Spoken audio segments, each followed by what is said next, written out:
Hey, it's Margie with the Asking Spot, and this go around we're experimenting with strippers. Male strippers. Chemical strippers. Is that better? Not my favorite.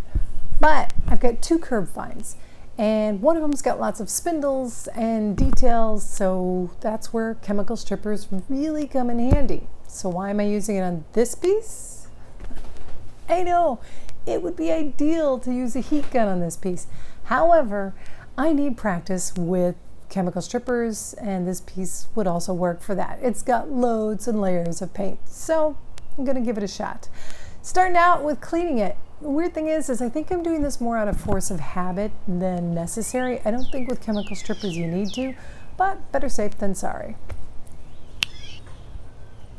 I sprayed on the Citristrip, and then I just use, there it is, plastic grocery bags. I slit them open and used them flat. You can use plastic wrap or saran wrap, but I thought, hey, this is green, more eco-friendly. I left it on for at least 4 hours. You can leave it up to 24 hours. And one of the things I have learned through doing these so many times is I like to scrape with the plastic still on it. It seems to keep it still working, and it makes cleanup a slight bit easier. Now, one of the things I didn't like with this particular product was you see the tool I'm working with, it is gunked up, and it's really, really hard to get the gunk even off the tool, let alone off the piece of furniture you're trying to remove all this stuff from. One thing's for certain, the inside of this, it's not getting stripped. No. Not sure what I'm going to do, but I'm not going to do that much work. It's a piece for me, so yeah. Mow the lawn. Mow the lawn. Well, that's going to need another stripping because it's got a lot of layers, but I'm not going to use Citristrip again. Sorry, I have to think that there's a stripper out there that works better, and I know it's supposedly so good for the environment, but it's not that great for the environment, and if I have to use twice as much of it, how good is it? You've got a point. We'll see, though. I may get a new brand of stripper and hate it. So, but first, though, I'm going to try and use a little mineral spirits and some steel wool, see if I can cut more through the grime. Okay, going for stripper number 2. And yeah, it has occurred to me, even before I bought it, that I could be just doing the same type of stripper that I did before, only this one's not orange. It's just a different maker's version of it. Why would you do that? I live with enthusiasm and eternal hope. Oh yeah, and without makeup at the moment because I wanted to get this done first thing in the morning, so here we go. I think it's runnier than you like it, sir.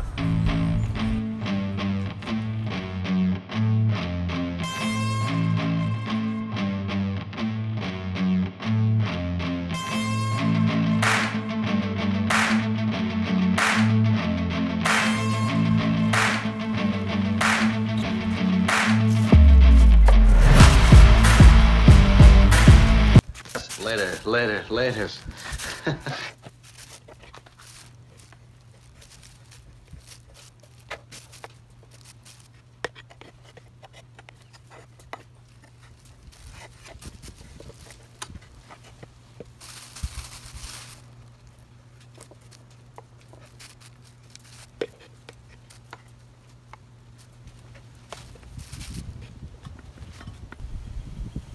Where it worked well. But it didn't work all over, so that wasn't that good. Isn't that swell? Not sure what it is. Is it the fact that this thing's got multiple layers? Is it the fact that I live in a warmer, more humid climate? Maybe it's me. Yikes. But, I've seen other YouTubers use strippers, and it's like, oh, they're just sliding off paint. Isn't that great? Who cares? It comes off so easily. Sure, cleanup is going to be annoying, but it's worth it. In this situation, no. It's all been a hot mess, and I'm just Wendy. not getting enough reward from the stripper to make it worth it. However, the reason I'm doing this, though, normally, if it's a flat surface, a heat gun, go for it. It works great. Lots of flat surfaces, they're perfect. I'm doing it though on this bookshelf so I can practice for the other piece I have yet to do, which is lots of fiddly bits. It's got spindles and whatnot, so I need to use a stripper for it, but I need to be really good at using a stripper before I try to tackle that piece. And then a short time later, After a second application, and not as much time, probably only about 30 minutes. Not too shabby. So well done, you. Did this bit in real time just to give you an idea of how incredibly fast you can go along with a heat gun. You're waiting for the paint to blister a bit and then you want to scrape, and also make sure that you keep your scraper not angled down at the wood but across it, because the wood's real dry and fragile at this time, so you could do some damage if you don't hold your scraper right. And of course you could also burn it too if you hold on too long with the heat gun.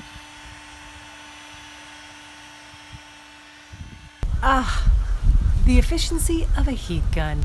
This works so much faster, so much easier, and best of all, the cleanup.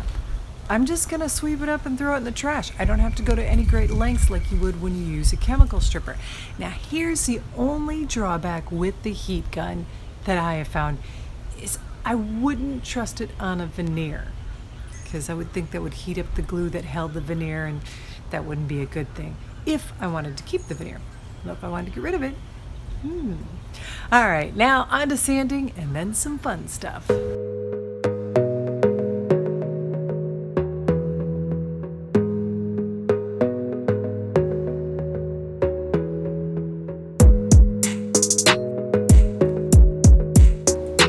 I would have been fine just using black paint, but as I had this big can of black gel stain, I'm going for it.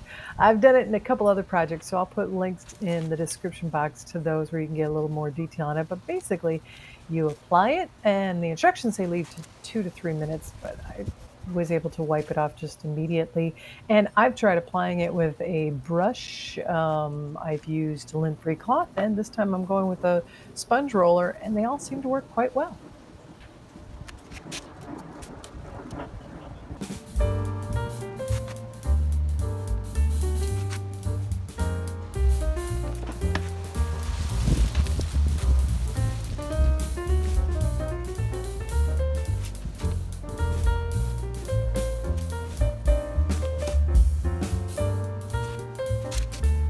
Well, you get the idea anyway.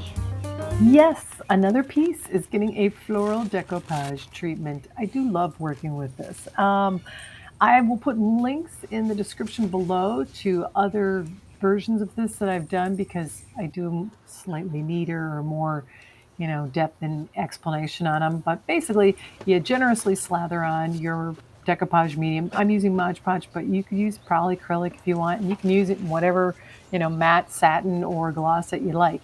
Now, here's the one thing I did do that I shouldn't have done is I didn't spritz this or mist this first, because that gives you a little better work time with it. And I'm also being bolder with my pieces. If you actually make them into, tear them into smaller pieces, you're going to get less wrinkles, but then you'll still get layered marks. So I was like, hey, this works.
All right, learned a lot. That I am correct in not liking using chemical strippers. But it does seem that if you're more generous with it, the better results will be. And yeah, give it some time and patience. Not exactly my specialty. But I digress. Let's take a look at where it started. And if you could, please consider subscribing. It helps the channel immensely, and I would appreciate it greatly. And now, the final results. I get it, not everyone's cup of tea. It is a little bit on the whimsical side, but that's kind of me. So I'm really thrilled. Yes, I could have done the tissue paper a bit better if I had done them in smaller, more manageable pieces. I could have gone with absolutely no wrinkles, but I really don't mind wrinkles, so I'm letting it go with it. Thanks so much for watching the Asking Spot. Got bonus bloopers coming up next.